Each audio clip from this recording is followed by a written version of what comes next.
राजस्थान में हूं आपके साथ हेमंत कुमार। चलिए खबरों की शुरुआत करेंगे इस वक्त की सबसे बड़ी खबर के साथ। बजट सत्र का आज दूसरा दिन है और प्रश्नकाल के साथ ही सदन की कार्यवाही की आज शुरुआत होगी। कल प्रश्नकाल शून्यकाल नहीं हुआ था, आज प्रश्नकाल भी होगा और इसी के साथ कार्यवाही शुरू होगी। सदन में वार्षिक प्रतिवेदन रखे जाएंगे। पेपर लीक को लेकर के विपक्ष आज भी हंगामा कर सकता है। कल सदन की कार्यवाही शुरू होते ही विपक्ष ने जोरदार हंगामा किया। आरएलपी के विधायकों ने वेल में पहुंच करके नारेबाजी की और बाद में विपक्ष ने वॉकआउट कर दिया। राज्यपाल का अभिभाषण हंगामे के बीच में हुआ, पढ़ा हुआ मान लिया गया। वहीं आज सदन में वाद विवाद शुरू होगा। विधानसभा अध्यक्ष सीपी जोशी वाद विवाद के लिए आज समय तय करेंगे। सदन के पटल पर आज अधिसूचनाएं रखी जाएंगी। मंत्री शांति धारीवाल वित्त विभाग की 6 अधिसूचनाएं रखेंगे और सबसे पहले प्रश्नकाल के साथ कार्रवाई की शुरुआत होगी। विधायक अपने प्रश्न पूछ पाएंगे, सरकार से जवाब मांग पाएंगे और यह माना जा रहा है कि आज भी हंगामेदार शुरुआत हो सकती है क्योंकि पेपर लीक पर विपक्ष का स्टैंड बरकरार है। विपक्ष लगातार पेपर लीक मामलों को लेकर सीबीआई जांच की मांग कर रहा है। कल भी की गई थी और आज भी विपक्ष की ओर से जोरदार तरीके से इस मुद्दे को सदन में उठाया जाएगा। बजट सत्र का आज दूसरा दिन है। कल आरएलपी के विधायकों को एक दिन के लिए निलंबित किया गया था। आज कार्यवाही की शुरुआत जो है वो हंगामेदार रहने वाली है। तो आपको बता दें कि बजट इस बार 10 तारीख को पेश किया जाएगा। ये बीएससी की बैठक में कल कई मसलों को लेकर के फैसला हुआ है। पक्ष विपक्ष के सदस्यों ने विचार विमर्श किया और आज भारी हंगामा विपक्ष सदन में कर सकता है। आज भी कार्यवाही हंगामेदार होगी और कल प्रश्नकाल नहीं हुआ था, आज प्रश्नकाल होगा। सदन में आज वार्षिक प्रतिवेदन रखे जाएंगे, चर्चा भी हो सकती है। पेपर लीक पर लगातार विपक्ष हमलावर है और इसी बीच खबर यह है कि पेपर लीक को लेकर के आज भी भारी हंगामा देखने को मिल सकता है।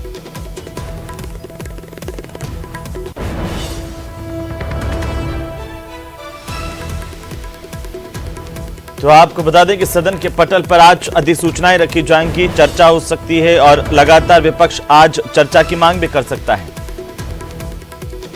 हमारे साथ ज्यादा जानकारी के साथ सहयोगी सुधीर शर्मा राजधानी जयपुर से जुड़ चुके हैं फोन लाइन पर। सुधीर, आज क्या कुछ खास रहने वाला है सदन की कार्यवाही में? कल हमने देखा कि बड़े ही हंगामे के साथ शुरुआत हुई थी और सदन नहीं चल पाया था। देखिए, आज भी इस बात से इनकार नहीं किया जा सकता है कि हंगामा नहीं होगा क्योंकि पेपर लीक जो मामला है या फसलों के खराबे के मामले में फिर से विपक्ष आज आक्रामक रूप दिखाएगा। कल जैसे हमने देखा कि आरएलपी के 3 विधायकों को अनुशासनहीनता यानी अध्यक्ष के निर्देश नहीं मानने के चलते एक दिन के लिए उनको सदन की कार्रवाई से निष्कासित किया गया था। तो एक तो अनुशासन का पाठ अध्यक्ष की ओर से पढ़ाया गया, दूसरा आक्रामकता की जो बात की गई है वो भी विपक्ष की ओर की गई क्योंकि ये सब चुनावी साल है, इसलिए ज्यादा आक्रामकता नजर आने वाली है। और आज की अगर सदन में कामकाज की बात करें तो आज से जो राज्यपाल अभिभाषण पर वाद विवाद शुरू होगा, प्रश्नकाल के साथ विधानसभा की कार्रवाई शुरू होगी जिसमें तारांकित प्रश्न होंगे अलग अलग विभागों से जरिए उनके जरिए विधायक अपनी बात सरकार के सामने उठाएंगे। शून्यकाल में अलग अलग स्थगन प्रस्ताव और 295 के जरिए मामले उठाए जाएंगे और 2 जो संशोधन विधेयक हैं वो इंट्रोड्यूस आज सदन के अंदर जो कि शकुंतला रावत रखने वाली हैं उन पर आज सदन में रखी जाएगी। तो इस तरह से एक कार्यसूची तैयार की गई है, लेकिन क्योंकि प्रश्नकाल और शून्यकाल हंगामेदार रहने की पूरी संभावना जताई जा रही है कि जो पहला सवाल लगा है वो कोचिंग संस्थाओं हो या कोचिंग सेंटरों के में जो बच्चों के सुसाइड अटेम्प्ट्स हो रहे हैं उनको लेकर ये सवाल लगा है। जी, विपक्ष की क्या रणनीति आज रहने वाली है? क्या विपक्ष आज भी हंगामा बरपा सकता है? अपना स्टैंड जो विपक्ष ने लिया है पहले दिन से कि सदन में लगातार वे पुरजोर तरीके से मसलों को उठाएंगे, तो क्या आज भी वही रणनीति देखने को मिल सकती है या कुछ तब्दीली हो सकती है? बिल्कुल, इसमें इनकार नहीं किया जा सकता है। चुनावी साल है तो विपक्ष पूरी तरह से सरकार पर हमलावर रहेगा क्योंकि कल जिस तरह से देखा गया था वही परिणति आज भी देखने को मिल सकती है क्योंकि विधानसभा अध्यक्ष का हमेशा ये जोर रहता है कि प्रश्नकाल को सुचारू रूप से चलने दिया जाए। जो बात है वो शून्यकाल के दौरान कही जाए। यानी 11 से 12 का जो समय है वो प्रश्नकाल का रहेगा और उसमें सामान्य चलने की बात रहेगी। लेकिन 12 बजे बाद जब शून्यकाल शुरू होगा, जब अध्यक्ष की ओर से सारी व्यवस्थाएं सदन में होने वाले कामकाज की रूपरेखा तय कर दी जाएगी, उसके बाद संभव है कि पेपर लीक मामले को लेकर फिर से आज हंगामा बरसे।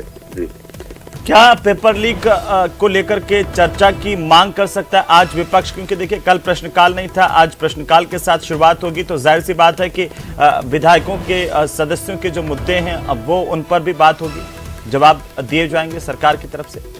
देखिए, निश्चित रूप से अगर ज्यादा हंगामा बरपा तो अध्यक्ष की ओर से ये व्यवस्था दी जा सकती है कि पेपर लीक मामले पर आगामी दिनों में कभी चर्चा रखी जा सकती है। वो चर्चा आधे घंटे से लेकर और पूरी दिन की भी हो सकती है या 2 घंटे की भी हो सकती है। वो जो घटना है पेपर लीक की, उसकी प्रासंगिकता को देखते हुए उसका समय तय होगा। लेकिन अगर ये मामला उड़ता है और इस तरह की बात सामने आती है तो फिर आगामी दिनों में पेपर लीक प्रकरण पर चर्चा हो सकती है, सरकार से जवाब भी करवाया जा सकता है। जी, एक हमने देखा कि सरकार की तरफ से भी कल एक साफ और स्पष्ट मैसेज था कि विपक्ष के आरोपों पर वे भी आक्रामक तरीके से जवाब देंगे। सदन तो नहीं चल पाया सुधीर, लेकिन बाहर तमाम मंत्रियों की ओर से और सत्ताधारी दल की ओर से, तमाम नेताओं की ओर से आक्रामक तरीके से एक हमला बोला गया विपक्ष पर और आरोप भी लगाए गए कि राष्ट्रगान का अपमान किया गया। जो राज्यपाल का अभिभाषण है उसके दौरान भी हंगामा हुआ। तो क्या आज वही एक स्ट्रेटेजी सरकार की तरफ से, सत्ता पक्ष की तरफ से हो सकती है और इस पूरे सत्र के दौरान ये देखने को मिल सकता है? बिल्कुल, ये पूरे सत्र के दौरान ही चलने वाला है, क्योंकि बजट सत्र है। बजट सत्र में 18 से 22 बैठकें होंगी। ये लंबा सत्र चलता है, इसमें तमाम कार्य होते हैं और ये चुनावी साल का बजट सत्र है। इसलिए पहले राज्यपाल अभिभाषण के दौरान से ही ये विपक्ष की ओर से हमला, विपक्ष की ओर से वेल में आके नारेबाजी करना और जो मुद्दे प्रदेश के चल रहे हैं उनको उठाए जाने की का काम हो रहा है। इसलिए इस बात से इनकार नहीं किया जा सकता, क्योंकि चुनावी साल है। फिर जो अगला जो सत्र होगा वो 2-3 दिन का होगा, वो केवल 6 महीने की जो बाध्यता होती है। जी चलिए, बहुत शुक्रिया सुधीर तमाम जानकारी के लिए। लगातार अपडेट हम आपसे लेते रहेंगे आज दिन भर। आखिरकार सदन में क्या कुछ होता है इस पर हमारी नजर होगी। और साथ ही इस वक्त की एक और बड़ी जानकारी आपको बता दें कि बेरोजगार आक्रोश यात्रा की आज राज्यसभा के साथ